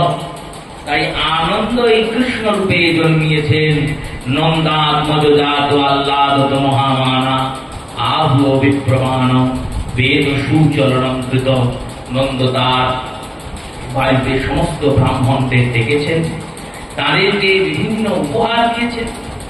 সব উপহার দেওয়ার পর নন্দ খুব উৎসব করেছে, যে আসে তাকেই উপহার দেয়। দেবতারা ভাবছেন এ কি করে হচ্ছে, কিরকম উপহার? না ধেনুনাং নিয়তে প্রসাদ বিপ্রভ সমালঙ্কৃতে পীলাদ্রেণ সপ্তো রত্ন সন্তকাবৃত। বললেন নন্দ গরু দান করলেন, গাভী। কত গাভী দান করলেন? নিয়তে প্রসাদ মানে 20 লক্ষ। দুটো তিনটে নয়, 200-300 নয়, 2-3 হাজার নয়, 2-3 লাখ নয়, 20 লক্ষ গাভী দান করে দিলেন নন্দ। আর গাভী শুধুমাত্র যে দান করে দিয়েছেন তা নয়, বিপ্রভ্য সমালঙ্কৃতে বিপ্রগণকে অলঙ্কার করিয়ে গাভীদের সিংগুলিতে স্বর্ণমণ্ডিত করে আর গাভীদের যে ফুলগুলি সেগুলি রৌপ্যমণ্ডিত করে স্বর্ণ রৌপ্যমণ্ডিত করে বিধিবৎ গোদান করেছেন। দেখুন বিধিবৎ গোদান কেন বললাম? গোদান সর্বপ্রথম আমরা করি কম, যদিও বা করি সেটা বিধিবৎ হয় না। কেন? গাভী দানের কিছু নিয়ম আছে। গাভী দানের কি কি নিয়ম? প্রথমে সবৎসা গাভী দান করতে হবে। আপনি একটা বাছুর কিনে নিয়ে এলেন আর দান করে দিলেন, সেটা গোদান হবে না। গাভী হয়েছে তবে তো তাকে গাভী দিতেন। গাভী কখন হয়? যখন তার বৎস থাকে তখনই সে গাভী, তার আগে কিন্তু গাভী নয়। আবার বৎস যখন দুধ ছেড়ে দিয়েছে তখনও সে গাভী নয়, তখন গো হয়ে গিয়েছে। গো মানে গরু। গাভী মানে যিনি দুগ্ধ প্রদান করতে সক্ষম। এই দুগ্ধ প্রদানকারী গাভী সবৎসা বাছুর সমেত দান করবে। দ্বিতীয় বললেন, দ্বিতীয় গাভী যখন দান হবে তখন স্বর্ণ আর রৌপ্য গাভীর সঙ্গে দান হবে। ওই সিংহে সোনা দিয়ে আর পায়ের উপর দিয়ে বললো, তাহলে তার কেউ গরু দান করবেই না। গরু না করুক, বিধিটা জেনে রাখতে হবে। আর গাভী দান না করেও গাভী দান কি করে করা যায় সেটাও জেনে রাখতে হবে। এই গাভী দান করলে গোমাতার দান সব থেকে বড় দান, অন্নদানের থেকেও বড়। অন্নদান বস্ত্রদান এর থেকেও বড় হচ্ছে গাভী দান, গোদান। যত পাপ আছে তত পাপ নাশ হয়ে যায়। এই গাভী দান করেছেন নন্দ, সবৎসা গাভী দান করতে হয়। গাভীর শিং দুটো সোনাতে মুড়িয়ে দিতে হয়, আর পায়ের চারটে পুরো রূপতে মুড়িয়ে দিতে হয়। আর গাভীর চারণ ভূমি দান করতে হয়। গাভী যেখানে চড়বে অন্তত পক্ষে 2 কাঠা জমি দান করতে হয় গরুর সঙ্গে। আর এই এতটা হলো গরুর দান। এবার দানের সঙ্গে দক্ষিণা না দিলে দান পূর্ণ হয় না। দক্ষিণা বাবদ অর্থ দিয়ে তবে দান। এবার দান যেমন বলে দিলেন, তেমনি দানটাকে নিতে পারবে সেটাও বলে দিয়েছেন। সবাই কিন্তু এই রূপে গাভীর দান নিতে পারেন না। কে কে নিতে পারবেন বললেন? ব্রাহ্মণ নিতে পারে, তাও সব ব্রাহ্মণ নয়। গলায় পৈতে আছে মানে সেই ব্রাহ্মণকে গোদান নেবে পারবে না। কেন বললো? নিয়ে তো নেবে লোভে পড়ে, হজম হবে না। দেখবেন অনেক ব্রাহ্মণ বাড়িতে প্রচুর অর্থ আসছে, এখানে যাচ্ছে পুজো করে আসছে, ওখানে যাচ্ছে পুজো করে আসছে, এর বিয়ে ওর শ্রাদ্ধ, দিন রাত চাল ডাল ঢুকছে একদিকে, আর টাকাগুলো গিয়ে ডাক্তারকে দিয়ে চলে আসছে। এদিক দিয়ে ঢুকছে ওদিক দিয়ে বেরোচ্ছে। কেন? বলো দান হজম হবে না। দান হজম করার মতো যোগ্যতা না থাকলে দানকে হজম করা খুব কঠিন। কোন ব্রাহ্মণ এই গাভী দানের অধিকারী? বলল যিনি ত্রিসন্ধ্যা করেন তিনি এই গোদানের অধিকারী। এবার ত্রিসন্ধ্যা তো বাদ দিন, আমাদের পশ্চিমবঙ্গে বিশেষ করে খুঁজে পাওয়া মুশকিল ত্রিসন্ধ্যা। এক সন্ধ্যা করে এরকম ব্রাহ্মণ খুঁজে পাওয়া মুশকিল। সন্ধ্যা মানে জপ আর নেই। একবার সন্ধ্যা করে জপ করে খুঁজে পাওয়া মুশকিল। এবার সেই ব্রাহ্মণ যদি গোদান নেয় কি হবে? কোনো খুশি হবে না, ভস্ত গীতা লাভ। আর এই চলছে জগৎ। এই গাভী দানের বিধি হলো এটা। এত পয়সা তো নেই আমাদের কাছে, তাহলে কি করবো? তাহলে কি আমাদের গোদান হবে না? ভগবান কৃষ্ণ করুণাময়, এই কারণেই তো করুণাময়। করুণাময় গোবিন্দ বলছেন, দেখো গোদান যদি করতে না পারো, কোনো কারণে কারোর ইচ্ছা হয়েছে গোদান করবো কিন্তু করতে পারছো না, গীতার অর্ধেক অংশ পাঠ করলে গোদান তুল্য পুণ্য লাভ। এটা তো করতে পারবে। যদি তুমি গীতার অর্ধেক পাঠ করো, মানে 18টা অধ্যায় গীতায়, তুমি 9টা অধ্যায় যদি পাঠ করতে পারো এক আসনে বসে, একটু কষ্ট হবে, মেরুদণ্ডে কষ্ট হবে, হাতে পায়ে একটু লাগবে, কিন্তু কষ্ট করেও যদি এই 9টা অধ্যায় পাঠ করে নিতে পারো, যে কোনো 9টা অধ্যায়, যে এইটাই করতে হবে এমন কোনো মানে নেই। 1 থেকে 9 হতে পারে, 2 থেকে 10 হতে পারে, 9 থেকে 18 হতে পারে, তোমার যেটা ইচ্ছা। হ্যাঁ, কিন্তু পরপর যেন তুমি 1 অধ্যায় 1ম অধ্যায় করলে দিয়ে 9ম অধ্যায় চলে গেলে তা হবে। পরপর যেন 9টা অধ্যায়। এই 9টা অধ্যায় যদি কেউ গীতা পাঠ করে, সে গোদান তুল্য পুণ্য পেয়ে যায়। এই তুল্য বলেছেন কেন? বললেন গরু দান করে ব্রাহ্মণ যে পুণ্যটা পাবে, যে পুণ্য পাবে গীতার অধ্যয়ন করে সেই। এবার নন্দ রাজা পুত্রের হওয়ার আনন্দে আর পুত্রের জীবন যাতে মঙ্গল, ব্রাহ্মণ হচ্ছেন পৃথিবীর দেবতা, এই পৃথিবীর দেবতারূপী ব্রাহ্মণদের দান করলে ব্রাহ্মণদের মধ্যে যেমন একটা মহা দোষ আছে, দোষটার নাম লোভ, তেমনি ব্রাহ্মণদের মধ্যে একটা মহা গুণ আছে, গুণটার নাম ক্ষমা। এমন কোন ব্রাহ্মণ নাই যার মধ্যে এই ক্ষমা গুণ নাই। ক্ষমা গুণ মানে বললেন দেখুন, এক ব্রাহ্মণের সঙ্গে এক ব্রাহ্মণের খুব ঝগড়া লেগেছে, বা ঝগড়া লেগেছে, খুব অপমান। এবার অপমান করার পরে সেই লোকটা যদি একবার ঠাকুর মশাইয়ের পা ধরে ক্ষমা চায়, ঠাকুর মশাই কিন্তু ক্ষমা করতে বেশ বেশ বেশ, আর কিছু করতে হবে না, যা হয়েছে হয়েছে ভুলে যাবে। এই যে ক্ষমা করে দিলেন, এই ক্ষমা গুণটা অন্য জাতির মধ্যে অত নাই, ব্রাহ্মণের মধ্যে এটা থাকবে। এই ব্রাহ্মণের গুণ, এটা মহান গুণ, ক্ষমা গুণ। ভগবান এটা দিয়েছেন ব্রাহ্মণ। তাই দোষ যেমন আছে, গুণ আছে। আর একটা কি গুণ আছে? বললো এনারা যদি অর্থ পান বা কোনো বস্তু পান, যদি আপনারা মনকে তৃপ্ত করতে পারেন, তাহলে মন থেকে এনারা আশীর্বাদ, মুখে শুধু দেবে না, মন থেকে আশীর্বাদ। আর মনের যে আশীর্বাদ, সেই আশীর্বাদের ফল অনেক বেশি, কলিযুগে তো আরো বেশি। শৃঙ্গি ঋষি যখন অভিশাপ দিলেন পরীক্ষিত রাজাকে, তখন সমীক মুনি বললেন আমি আজ থেকে অভিশাপ দিলাম, ব্রাহ্মণ সাপ দিলে সেই সাপের আর ফল হবে। ওই জন্য কলিযুগে ব্রাহ্মণের সাপে ফল নাই। আর ব্রাহ্মণ আশীর্বাদ দিলে তার 3 গুণ ফল। ব্রাহ্মণ যদি বলে তোমার মঙ্গল হোক, তাহলে হবে, কিন্তু সাপ দিলে ফল হবে। এই রূপে নন্দ রাজা ব্রাহ্মণদের দান করছেন। দেবতারা স্বর্গে এক হয়ে ভাবছেন মনে মনে, এত পয়সা নন্দ পাচ্ছে বলতে। আমরাও ভাবি মনে, এত পয়সা কোথেকে পাচ্ছে, এত লোক কি করে আসছে, অনেক রকম চিন্তা ভাবনা। নন্দের এই দান থেকে ভাবছে দেবতারা এত পয়সা পাচ্ছে কি করে, 20 লক্ষ গরু দান করে যে আসবে তাকেই খাইয়ে দিচ্ছে। ভজনে তো এটাও বলছে যে কাকু দিনু হাতি ঘোড়া, কাকু দিনু পালকি, ছোড়ানকো হাতি ঘোড়া, বুড়ানকো পালকি। যে অল্প বয়সী ছেলে মেয়েরা ওই নন্দ ভবনে গিয়েছে, তাদের যাওয়ার জন্য হাতি আর ঘোড়া দিয়েছে, যে হাতিটার ঘোড়াটা দিয়ে দিলাম, এটা সারা জীবন ব্যবহার করে। আর যারা বয়স্ক লোক গিয়েছে তাদের জন্য পালকি দিয়েছে, পালকির বাহক দিয়েছে, সারা জীবন পালকি করে ঘোরবা, আমার ছেলেকে কষ্ট করে দেখতে চলছে।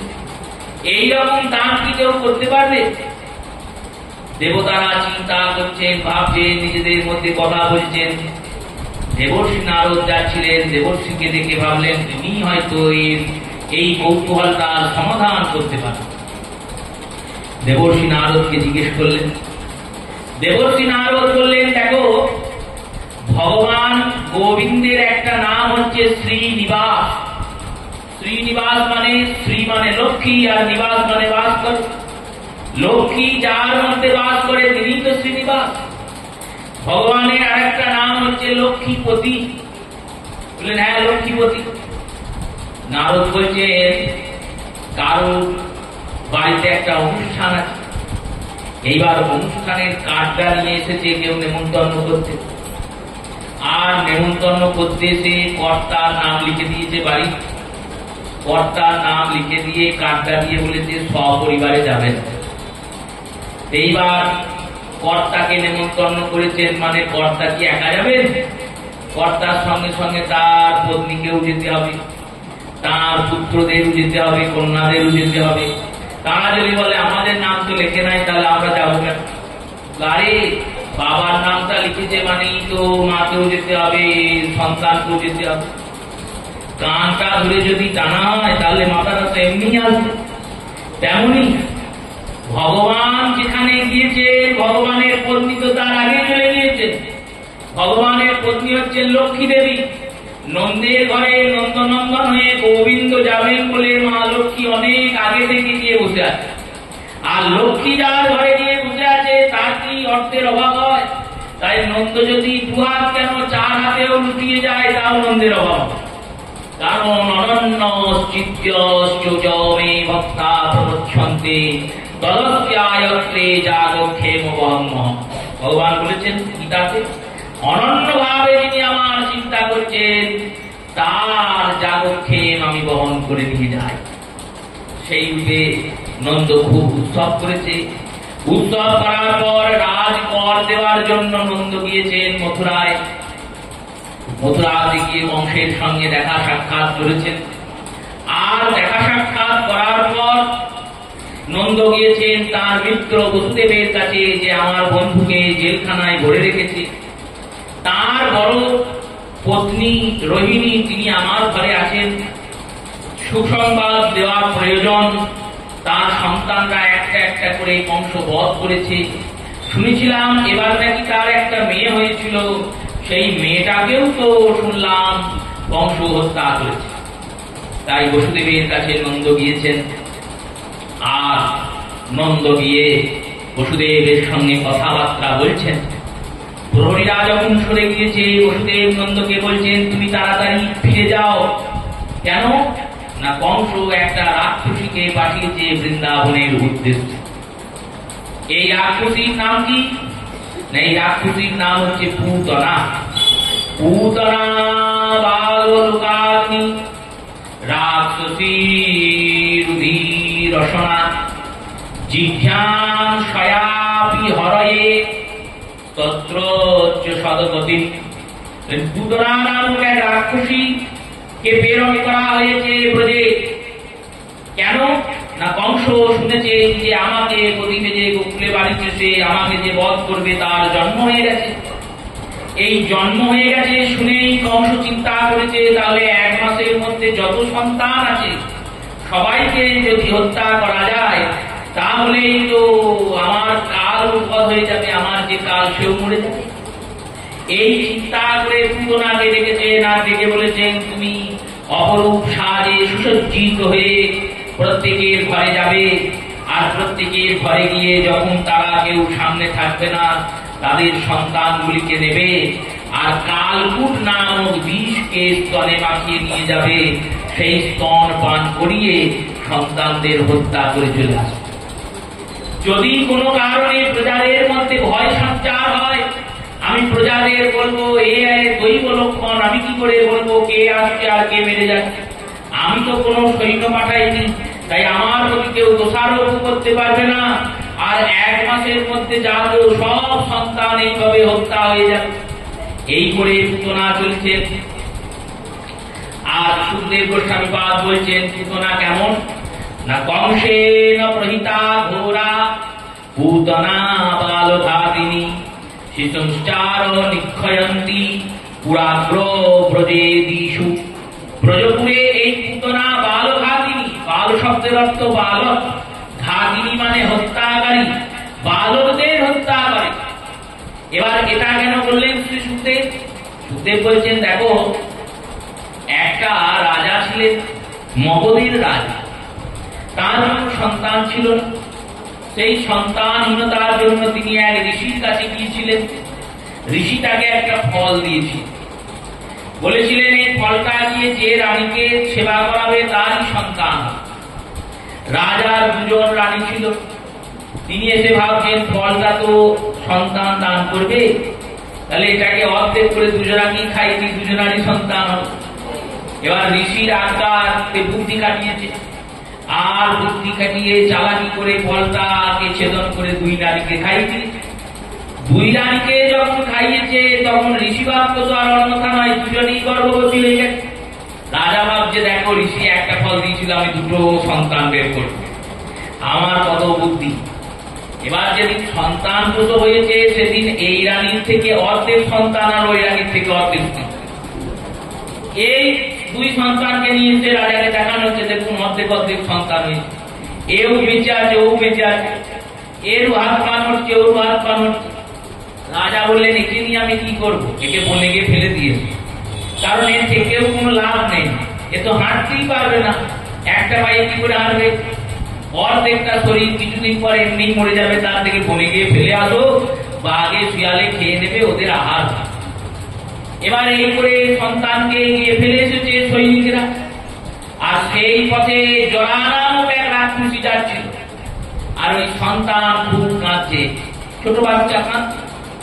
জরা ভেবেছে নরশিশু কাঁদছে কেন, কি ব্যাপার? তাহলে এই নরশিশুটাই আমার আহার হবে। আহার চিন্তা করে ওই নরশিশুকে নিয়ে দেখছে অর্ধেক অর্ধেক হয়ে আছে। তাহলে এই অর্ধেক অর্ধেক শিশুকে জোড়া লাগায়, অর্ধেক অর্ধেক শিশুকে যুক্ত করেছে। এই জরা যুক্ত করার পরে যে শিশুটা ঝুলে গিয়েছে না, এবার জরা তো মেয়ে, কন্যা, নারী। এই নারী হওয়ার জন্য জরা যেই কোলে নিয়েছে, সন্তানটা হেসেছে, আর সন্তানের হাসি দেখে জরার মধ্যেও স্নেহ জেগে গিয়েছে, রাক্ষসীর মধ্যে স্নেহ জেগে গিয়েছে। ভাবছে মেয়ে মারবো না, একে আমি পালন করব। দুগ্ধপান করিয়ে পালন করেছে। এই সন্তান বড় হয়ে মগধের রাজা হয়েছেন। এনার নাম জরাসন্ধ। জরা রাক্ষসী সন্ধি লাগিয়েছেন বলে এনার নাম জরাসন্ধ। সুখদেব গোস্বামী পাঠ করেছেন জরা নামক রাক্ষসী, তার মধ্যেও বিন্দু মাত্র হলেও স্নেহ আছে, কিন্তু পুতনার মধ্যে সেটাও নাই। পুতনা এত নিষ্ঠুর, ছোট ছোট শিশুগুলোকে ধরে আর ধরে এরকম করে হত্যা করে। তাই বলপূর্বক এই বিশেষণটি দিচ্ছেন পুতনা প্রহিতা। প্রহিতা মানে প্রেরকা, অংশের দ্বারা প্রহিতা, অংশের দ্বারা প্রেরিত। ঘোড়া পুতনা বাল ঘাতিনী, ঘোড়া মানে মহাভয়ঙ্করী, আর বালকের ঘাতিনী, বালকদের হত্যাকারী। শিশুশ্চারশ্চ নিগয়ন্তি পুরাক্রমজ দিশ। শিশুদের বধ করার জন্য পুতনা ব্রজে ঘুরে ঘুরে বেড়াচ্ছেন। অপরূপ সুন্দর সেজেছেন পুতনা, এমন সাজ সেজেছেন যে একবারে বোঝাই যাচ্ছে না ইনি রাক্ষসী। আচার্যরা রসিকতা করছেন, বলছেন পুতনায় হয়তো বিউটি পার্লার আবিষ্কার করেছিল, কারণ কানুত্ব পুতনার কাজই করা হয়, পুরুষকে স্বরূপ বানানো হয়। এই পুতনার যে কুরুপতা, সেই কুরুপতা দূর হয়ে গেছে, একবারে সুন্দর সুশ্রী হয়ে গেছে, মনোহরকারী। এত সুন্দর সেজেছেন, এত সুন্দর ভাবে বিচরণ করছেন, মানুষ পুতনাকে দেখে মোহিত হয়ে যায়। সেই মোহিত পুতনা বৃন্দাবনে ঘুরতে ঘুরতে গোকুল গ্রামে প্রবেশ করেছে। আর গোকুলে যখন প্রবেশ করছেন, সেই দিন গোবিন্দের 6 দিন বয়স। ভগবান এসেছেন, 6 দিন বয়স হয়েছে। পুতনা প্রবেশ করে দেখছেন গোকুলে যেন উৎসব চলছে, সবাই আনন্দে আছে। সবাইকে জিজ্ঞেস করছেন কি হয়েছে গো? বললো আমাদের রাজার ছেলে হয়েছে। কদিন? 6 দিন হলো ছেলে হয়েছে, আজকে ষষ্ঠী পূজা হবে। মা যশোদা আতুর ঘরের বাইরে ষষ্ঠী পূজা আদি করিয়েছেন।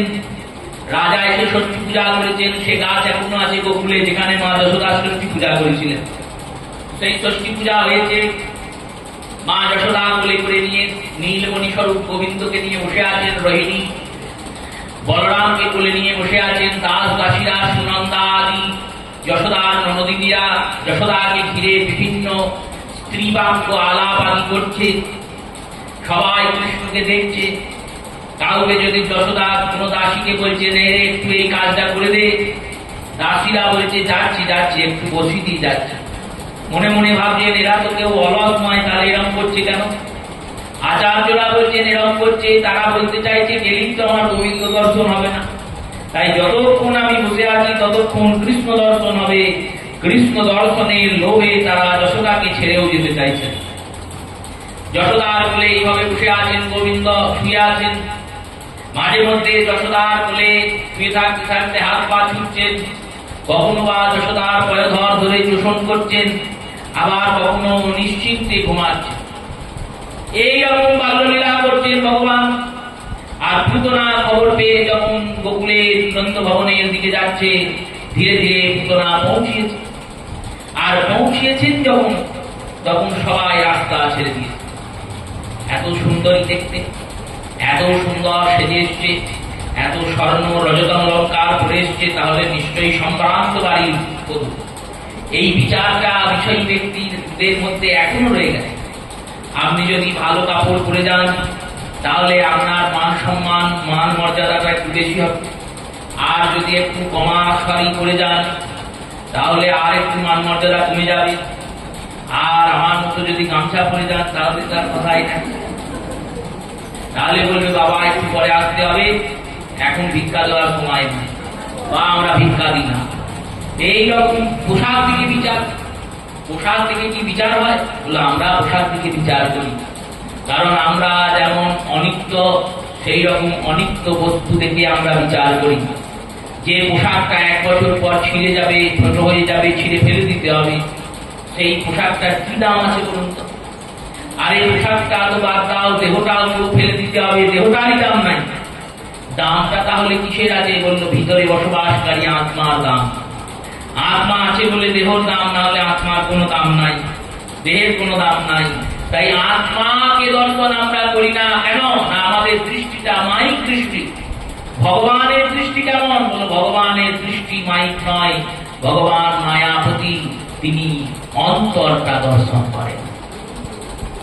পুতনা গিয়েছেন, সবাই মায়ার দৃষ্টিতে ভুলে গেছে যে বিরাট বাড়ির মেয়ে হবে, বিশাল সম্ভ্রান্ত বাড়ির মেয়ে।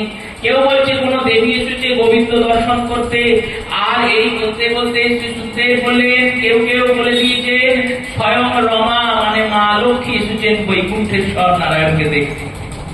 তাহলে সাজটা কিরকম সেজেছে? এই সমস্ত কথা শুনতে শুনতে পুতনা পৌঁছিয়েছেন। পুতনা মনে মনে ভাবছেন আমার কার্য সহজেই সিদ্ধ হবে।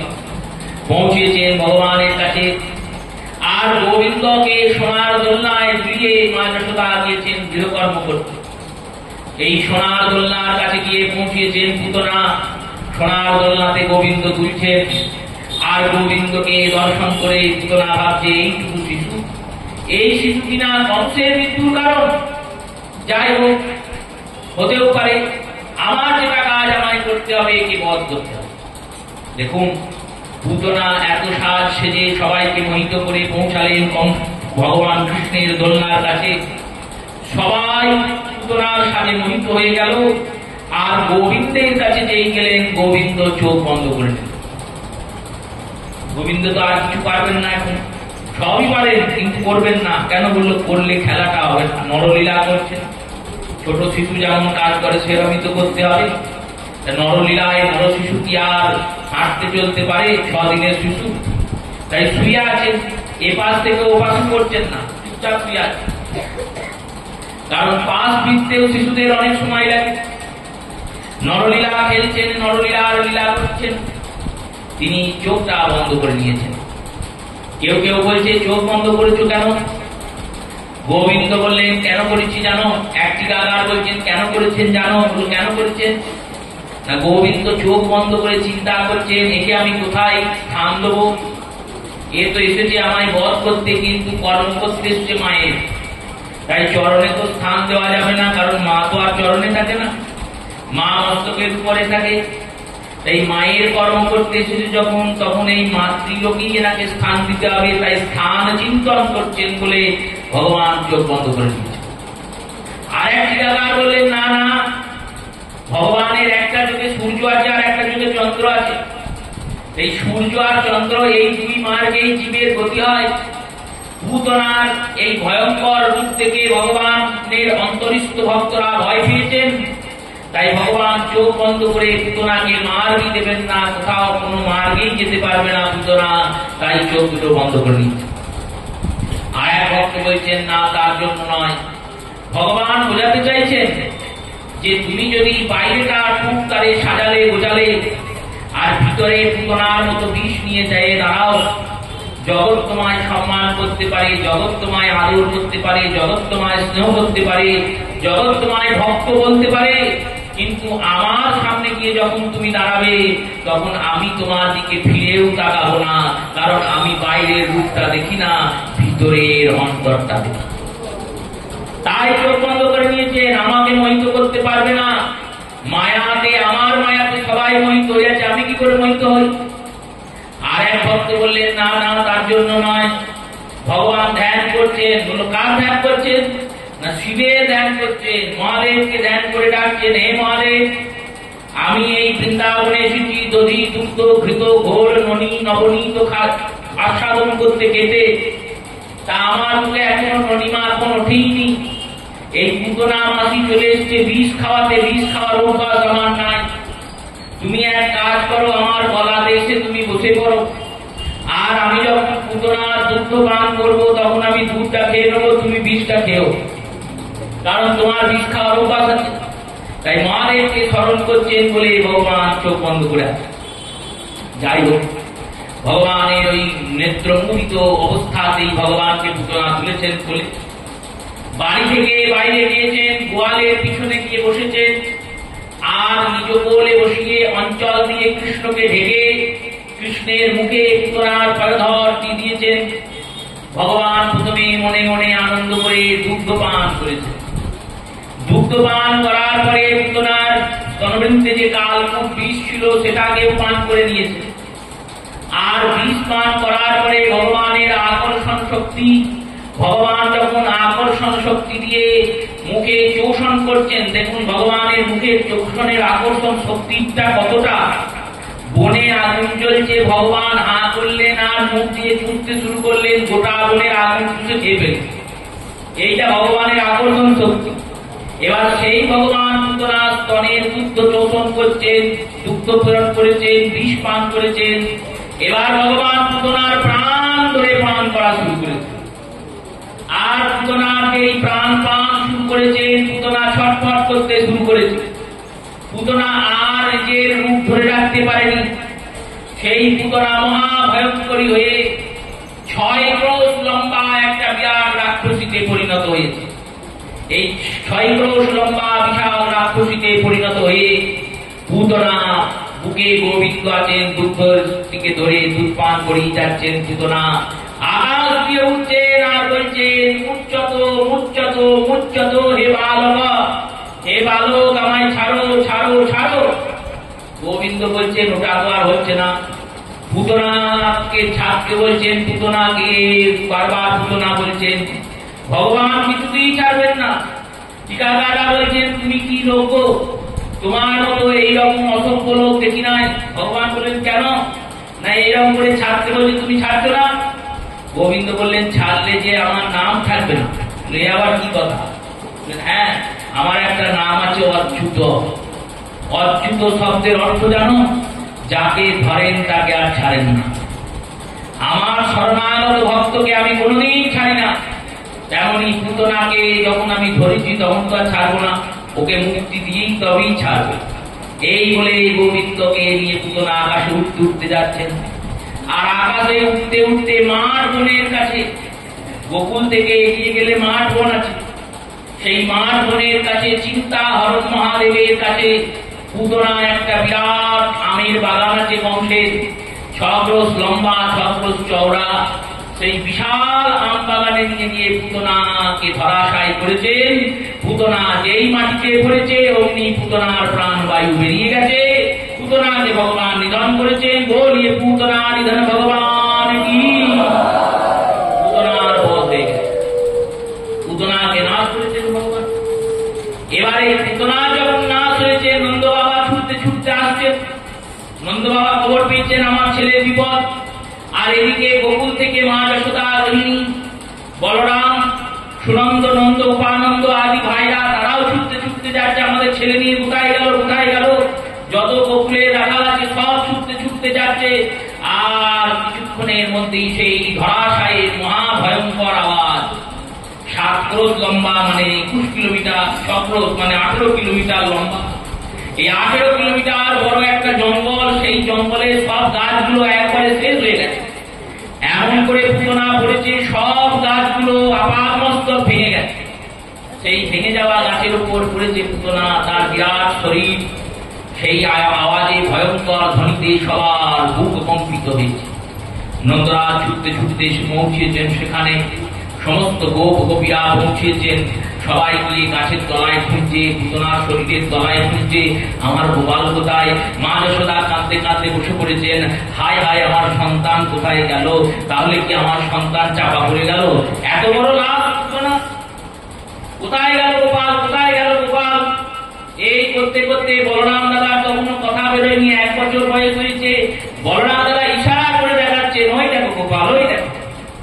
ইশারা থেকে রোহিণী বলছেন, ওই দেখ যশোদা, দাদা চিনতে পেরে গেছে ভাইকে। ওই দেখ পুতনার 2 বিরাট স্তনমণ্ডলের মাঝখানে যেমন বক্ষের মাঝখানে একটা লকেট ঝোলে, তেমনি নীলমণি গোবিন্দ এই বুকের মাঝখানে ধুলে ধুলে বেড়াচ্ছে, ঘুরে ঘুরে বেড়াচ্ছে। সন্তরণ করছে। এবার সবাই মিলে গোবিন্দকে নামানোর ব্যবস্থা করেছে, মই আনা হয়েছে, মই দিয়ে পুতনার শরীরের উপর ওঠাও। শরীরের উপর উঠে কৃষ্ণকে নামিয়ে এনেছেন। আর যখন কৃষ্ণকে নামিয়ে এনেছেন তখন মা যশোদা গোষ্ঠ থেকে গাভীদের দেখেছেন। গাভীর লেজ দিয়ে ভগবানের মাথাতে বায়ু করেছেন, হাওয়া করেছেন। আর হাওয়া করার পর ভগবানকে গোবর দিয়ে ফোঁটা পড়াচ্ছেন। কেমন ফোঁটা পড়াচ্ছেন না, মাথায় দিচ্ছেন আর বলছেন কেশবায় নমঃ, গলায় দিচ্ছেন বলছেন গোবিন্দায় নমঃ।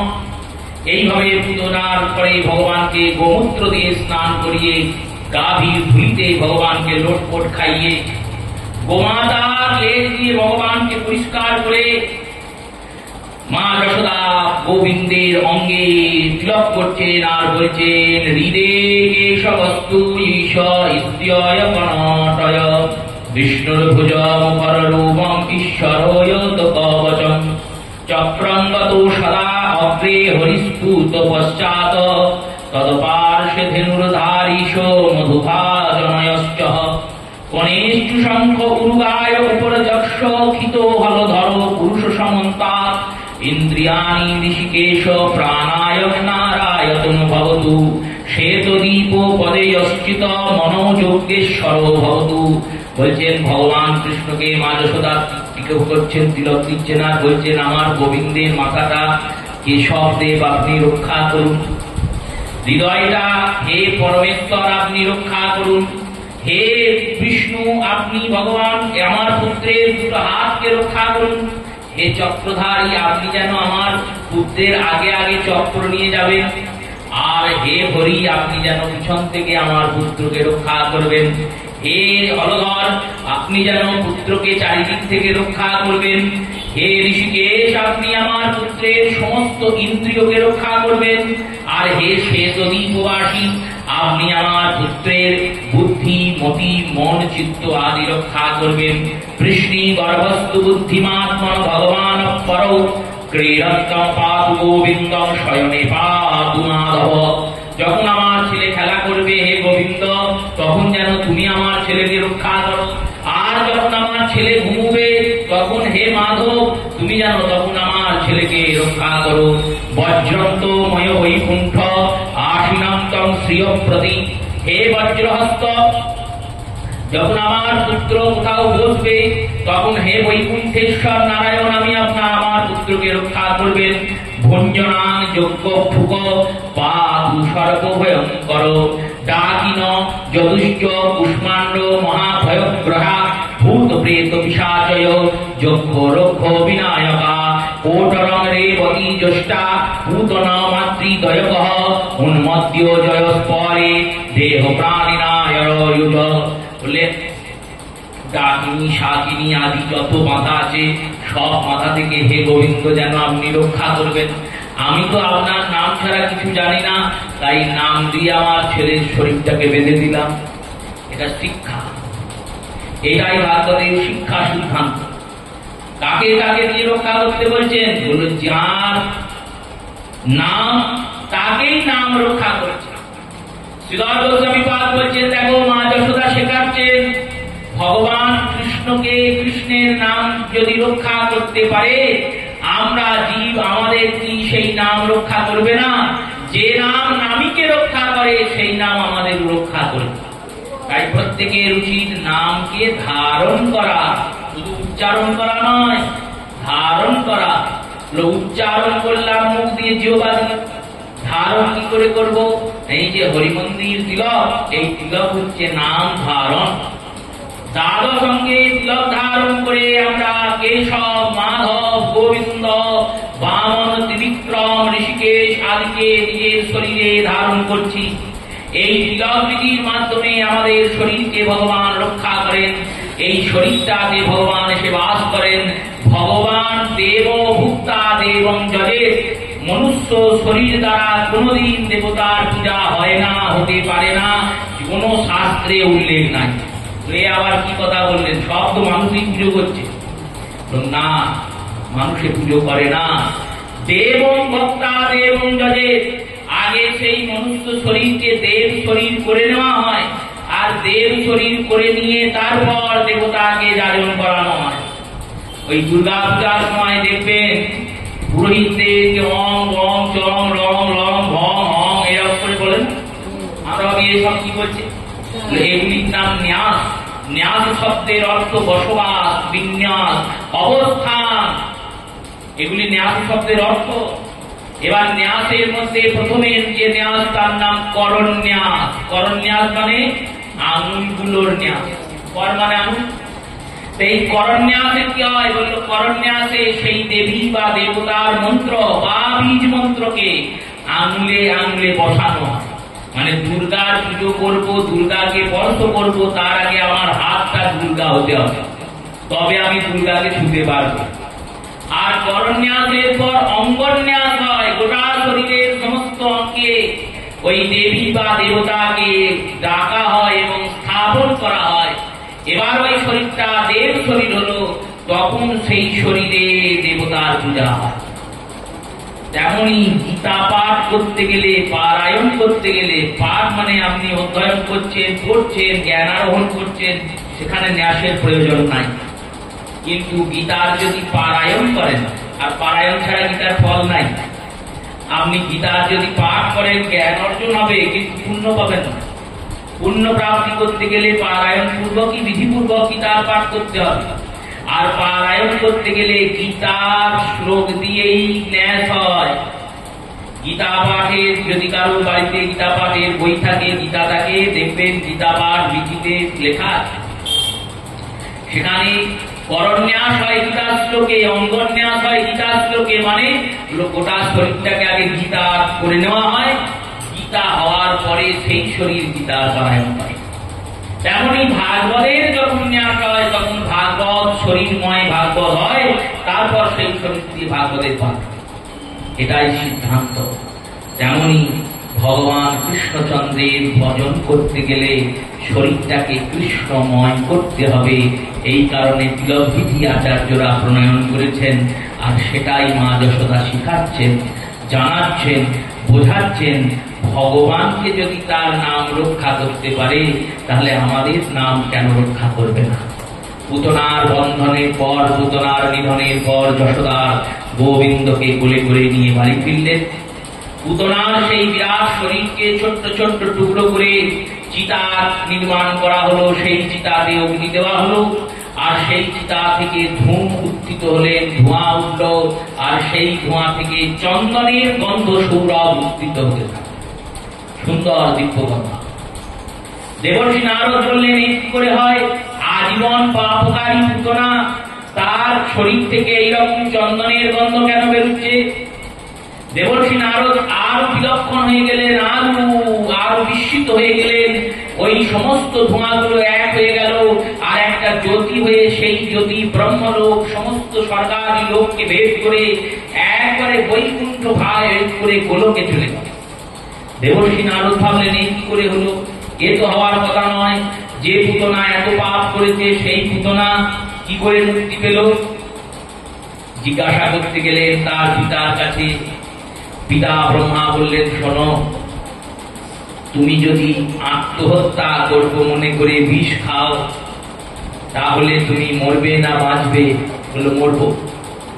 আর যদি তোমাকে কেউ না জেনে শুনে তোমার অজান্তে খাবারে বিষ মিশিয়ে খাইয়ে দেয়, তাহলে কি তুমি মরবে না বাঁচবে?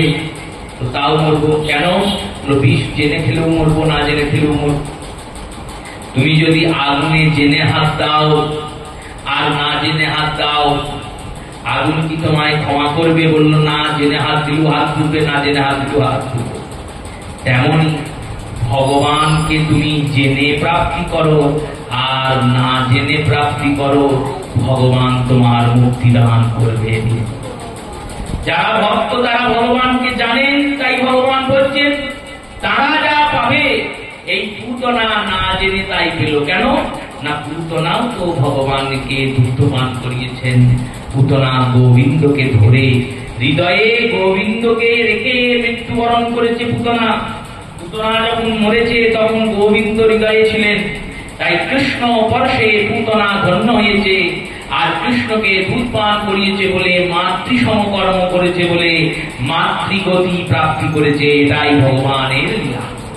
সুখদেব বললেন, দেখো এখানে একটা শ্লোক লিখেছিলেন আমার পিতা ব্যাসদেব, যেটা শুনে আমি বাড়ি ফিরে এসেছিলাম। ব্যাসদেব বলেছেন, পুতনা বালঘাতিনী রাক্ষসী রুধির রসনা জিজ্ঞাং সয়াপি হরয়ে তন্নম চ সদগতিম। পুতনার মতো বালঘাতিনী রুধির রসনা, রুধির রসনা মানে রক্ত ললুপ, যার জিহ্বা, যার জীবে সবসময় রক্ত লেগে আছে, এইরকম হিংস্র নিষ্ঠুর পুতনাকেও ভগবান গতি দিয়েছেন। তাহলে তোমাদের কেন দেবেন না? আমি ভগবানের করুণাটা উপলব্ধি করতে পেরেছি যে আমাকে যদি কেউ হত্যা করতে আসে, তাকে যদি আমি মুক্তি দিই, যারা আমায় ধরছে তাদের তো তিনি অনায়াস মুক্তি দেবেন। তাই সেই দিন থেকে আমি করুণা সিন্ধু গোবিন্দের ভক্ত হয়েছি। সেই ভগবান পুতনাকে বধ করেছেন। এই পুতনার প্রসঙ্গে আরো আস্বাদন আমরা আগামী দিন করব। আজকের মতো কথা এখানেই বিশ্রাম নিচ্ছেন।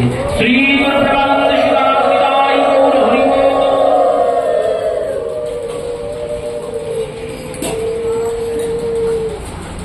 নমামি সচ্চিদানন্দ শ্রীকৃষ্ণ স্বরূপ, শ্রী গোকুলে বিরাজিত রসময় মুখু। নমামি সচ্চিদানন্দ শ্রীকৃষ্ণ স্বরূপ, শ্রী গোকুলে বিরাজিত রসময় মুখু। ননি হরি মাতৃভয়ে পলায়ন লীলা, শ্রবণী কুণ্ডল দোলে বলি বনমালা।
হরি হরি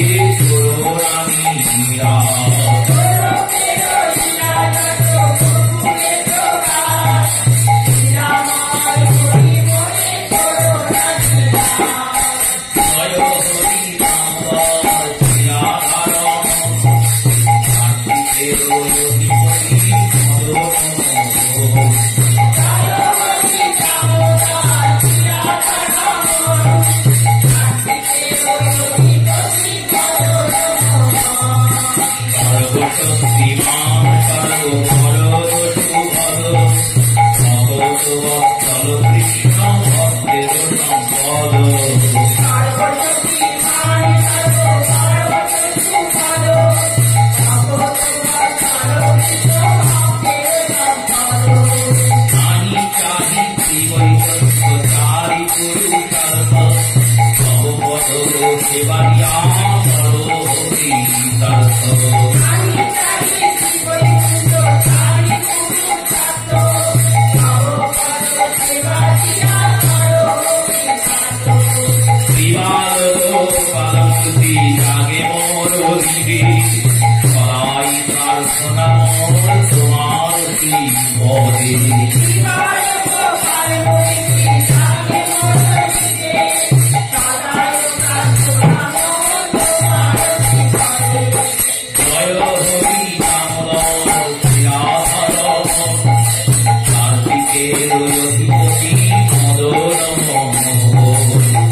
জয় রাধা দামোদর দয়া কর হে জয় রাধা দামোদর জয় রাধা দামোদর দয়া কর হে জয় রাধা দামোদর দয়া কর হে জয় রাধা দামোদর দয়া কর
Radhe Radhe